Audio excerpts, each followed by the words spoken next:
Halo semuanya, selamat datang kembali di seri kuliah postkolonialisme. Kita lanjutkan lagi pembahasannya hari ini.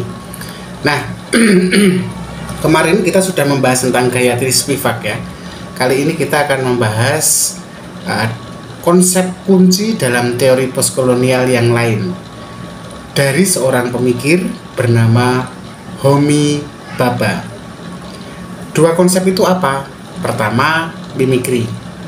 Kedua, hibriditas. Nah, untuk membahas itu tentu kita mencoba merefleksikan dahulu ya. Mungkin saja suasana postkolonialistik itu terjadi juga dalam hidup kita. Oke, teman-teman. Pernah nggak teman-teman merasa bahwa budaya yang sedang kita jalani hari ini sebenarnya campuran dari banyak budaya lain atau campuran dari banyak hal? Ada unsur lokalnya, tapi juga ada pengaruh asingnya, entah itu bahasa, entah itu gaya hidup kita, atau bahkan cara kita berpikir. Kenapa begitu? Ya, boleh jadi kita sedang meniru budaya lain, tapi apakah kita meniru? Atau justru sebenarnya budaya kita lah yang sedang berkembang menjadi sesuatu yang lebih baru. Itulah hibriditas. Nah, Homi Bhabha adalah seorang intelektual postkolonial yang lahir di India. Dia mengajar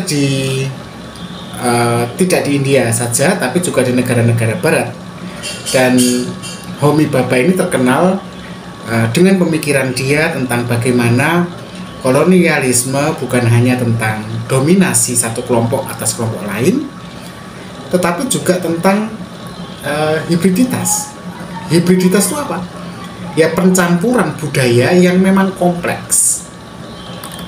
Nah, dari sini Homi Bhabha kemudian mengembangkan dua konsep dasar. Pertama adalah hibriditas, yang kedua adalah mimikri. Kita pahami dulu apa itu hibriditas. Hibriditas adalah proses ketika budaya kolonial dan budaya pribumi itu bercampur sehingga menghasilkan identitas yang baru yang tidak sepenuhnya murni ya atau otentik. Itu hibriditas. Yang kedua adalah mimikri. Konsep mimikri ini digunakan Bhabha untuk menjelaskan fenomena ketika orang-orang di dunia pasca kolonial atau post kolonial meniru budaya penjajah, tapi dengan cara yang tidak sama persis atau tidak pernah bisa benar-benar sama. Itu. Jadi ada apa teman-teman tadi? Hibriditas dan mimikri. Dua konsep kunci yang dikenalkan oleh Homi Bhabha atau Homika Bhabha. Baiklah, kita akan bahas itu secara lebih detail ya, satu persatu. Kita mulai dari hibriditas dulu.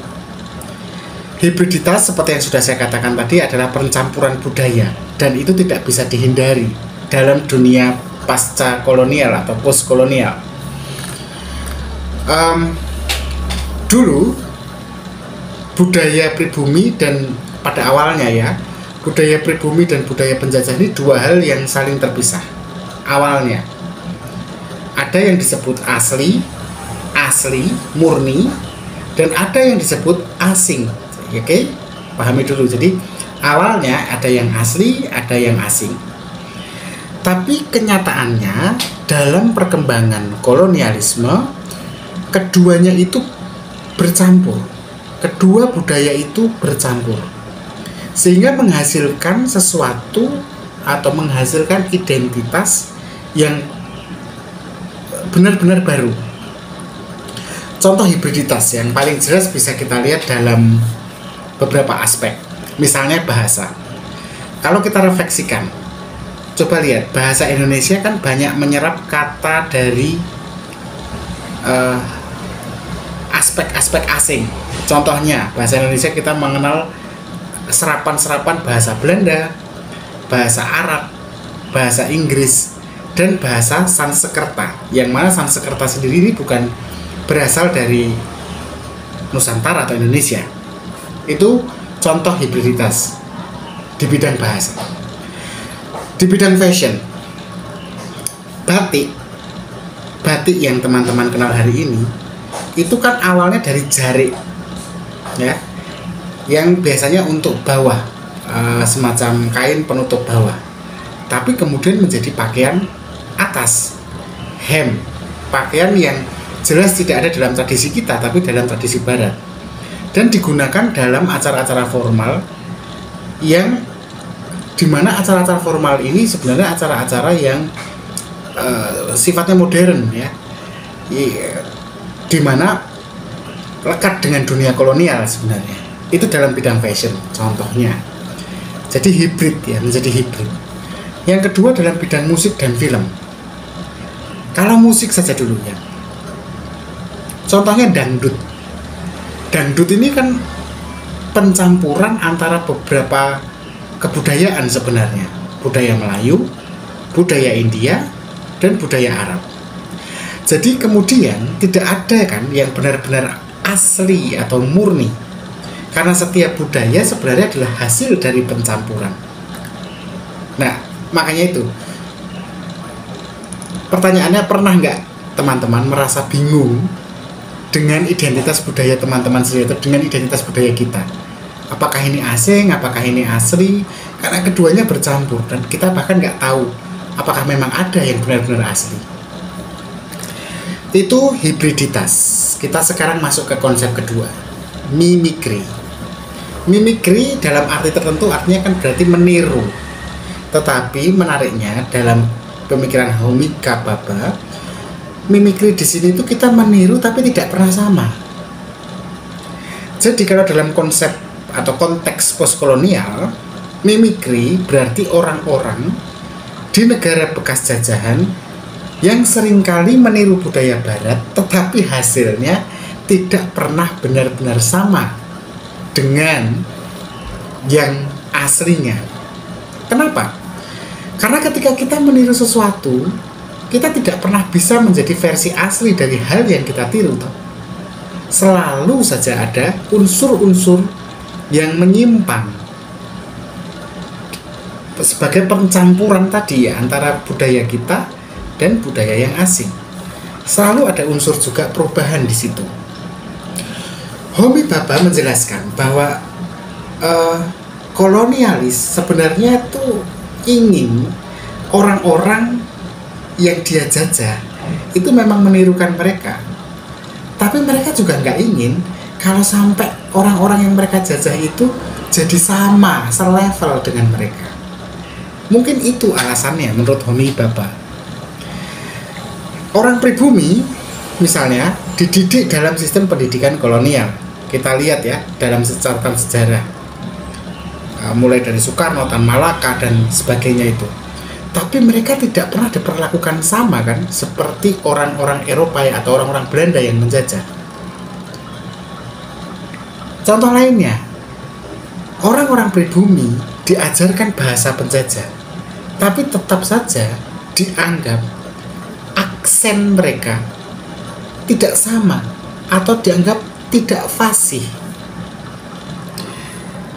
Akhirnya masyarakat terjajah ini mencoba mengikuti gaya hidup barat, bahkan mungkin dipaksa mengikuti gaya hidup barat, tapi mereka tetap diberi label sebagai yang berbeda, sebagai yang eksotis.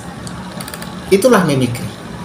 Contoh mimikri dalam dunia nyata, dalam bidang bahasa misalnya, banyak orang di negara bekas jajahan, ya, yang berusaha berbicara dalam bahasa Inggris misalnya, atau dalam bahasa Perancis di Afrika Selatan sana atau di benua Afrika, ya. Tetapi aksen mereka kan sesempurna mungkin mereka tetap dianggap berbeda oleh penutur asli bahasa Perancis atau bahasa Inggris. Contohnya orang India ini kan berbahasa Inggris dan seringkali mendapat ejekan atau stereotip tertentu, meskipun mereka sudah bisa lebih fasih berbicara bahasa Inggris daripada orang Barat yang tidak menggunakan bahasa Inggris. Misalnya orang Rusia Ada orang India berbicara bahasa Inggris, lalu ada orang Rusia yang notabene tidak tahu bahasa Inggris sedang belajar bahasa Inggris. Maka orang India ini dianggap lebih lemah bahasa Inggrisnya daripada orang Rusia ini. Karena orang Rusia ini kulitnya berbeda. Lagi gaya hidup. Di banyak negara bekas jajahan, memakai jas atau dasi itu dianggap sebagai tanda status sosial yang tinggi. Tapi di barat sendiri, mereka tuh sebenarnya tidak melihat pakaian jas itu sebagai sesuatu tanda superioritas atau status sosial yang tinggi. Mereka biasa aja, itu pakaian mereka sehari-hari. Tapi di negara bekas jajahan, pakai jas atau dasi itu dianggap kelas level atas. Padahal itu biasa-biasa saja kalau di negara pemilik budaya jas dan dasi itu. Sama juga dengan kuliner kan. Ada kuliner-kuliner seperti steak yang bagi kita anggap sebagai sesuatu yang mewah. Bagi orang Amerika hal yang biasa itu. Kemudian yang ketiga dalam bidang pendidikan. Kalau mau kita lihat contoh mimikrinya. Banyak sistem pendidikan di negara bekas kolonial itu masih menggunakan landasan kurikulum yang dibuat oleh penjajah. Ya contohnya saja, saya sendiri masih mengajar dan belajar filsafat barat sejak sekolah hingga hari ini. Lebih daripada saat saya harus mempelajari filsafat Jawa atau filsafat Asia bahkan yang sedikit lebih keluar Indonesia contohnya. Saya lebih cenderung memilih filsafat barat. Nah, teman-teman, mimikri memang menciptakan rasa ketidakpastian dan semacam kecanggungan dalam identitas kita sebagai warga pasca kolonial atau warga post kolonial. Karena kemudian kita itu ya bingung juga apakah kita benar-benar meniru atau justru kita tuh sedang menciptakan sesuatu yang baru. Nah teman-teman, kedua konsep hibriditas dan mimikri itu maksud saya sebenarnya bukan hanya perkara teori akademis. Sebenarnya kita tuh melihatnya kok dalam kehidupan sehari-hari kita. Dan kita bisa bertanya sebenarnya dalam kehidupan sehari-hari kita, apakah apa yang saya lakukan sehari-hari ini produk budaya barat? Dan apakah itu artinya kita meniru budaya asing? Karena kita kagum atau karena kita rendah diri di hadapan budaya asing itu? Atau misalnya kita bisa bertanya, apakah kita bisa benar-benar menjadi barat hanya dengan meniru gaya mereka? Atau justru kita sebenarnya sedang membentuk identitas baru yang unik, yang bukan lokal, bukan pribumi, tapi juga bukan asing, bukan barat? Homi Kababa mengajak kita untuk melihat sebenarnya bahwa hibriditas itu bukan sesuatu yang harusnya kita malu mengakuinya.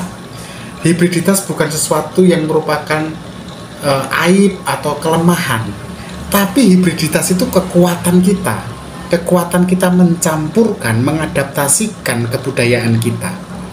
Jadi nggak usah takut kehilangan jejak sejarah kebudayaan kita sendiri. Kita tidak perlu sibuk mencari yang otentik mana, yang asli mana, karena kita sendiri tidak tahu apakah yang otentik itu benar-benar otentik. Sejak abad pertama sampai abad ke-20 Indonesia, yang disebut Nusantara itu gabungan dari begitu banyak kebudayaan, dari India, dari Gujarat, dari Cina, dari mana-mana. Kita sebenarnya tidak sedang meniru, teman-teman. Kita sedang menciptakan sesuatu yang baru. Bukankah kalimat itu lebih percaya diri daripada merasa minder karena kita terpengaruh oleh budaya asing, oleh budaya barat, budaya Arab, atau budaya India, atau budaya Korea? Enggak kok. Percayalah, kita kalau mau meniru nggak akan mungkin sama.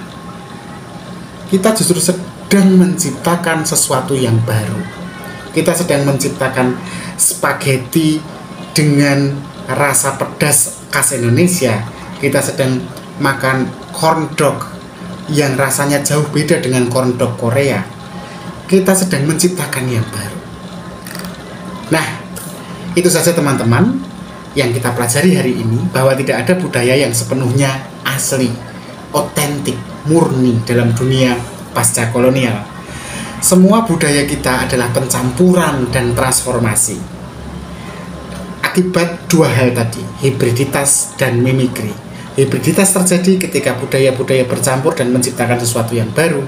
Mimikri sendiri adalah tindakan kita untuk meniru penjajah, meniru yang asing, tetapi tidak pernah mungkin 100% sama, tapi justru seringkali menghasilkan identitas yang unik. Terima kasih sudah menyaksikan video kali ini. Kita akan ketemu di video selanjutnya. Tetaplah berpikir kritis.